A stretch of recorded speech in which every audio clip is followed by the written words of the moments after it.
This is Jill Foster in DC. I hope you're doing fantastic. It's spring conference season. It's gorgeous. Look, there's some green gorgeousness there here in DC. I'm in between meetings and have been in discussions on how to be an effective panelist member. So I wanted to toss out 3 tips to prepare for being on a panel. Number 1, first and foremost, craft and assert a particular point of view, and this point of view assertion, can be 1 sentence long. As an example, I'm Jill Foster, and I believe empathizing with your audience as a public speaker is the number 1 goal that in preparing.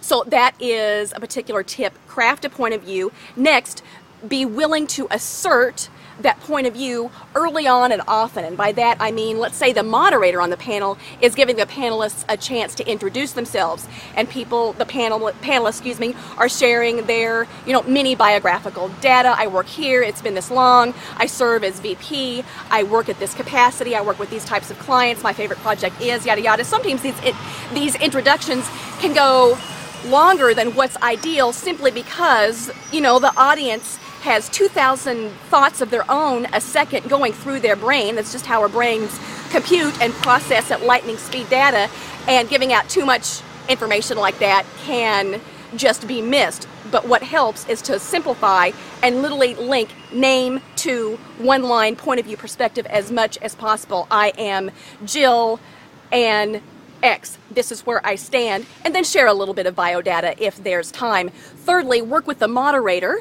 I highly suggest working with the moderator on the type of questions that you specifically will field. So certainly a panel discussion forms a whole content arc. So the panelists are working together to serve and engage the audience, and at the same time there is a polite but unavoidable competition with your panelists to resonate with the audience, and that needs to be looked at directly and head on. So in that regard, work with your moderator to ensure that the questions that they are preparing tap into your expertise, and also ensure, again, I'm working with, let's say, a 45-minute panel with 15 minutes left to engage the audience. Work with the moderator to ensure that at least 3 questions are not only tapping into your expertise that you can converse over, but ensure that you have the chance to be the lead respondent to those questions.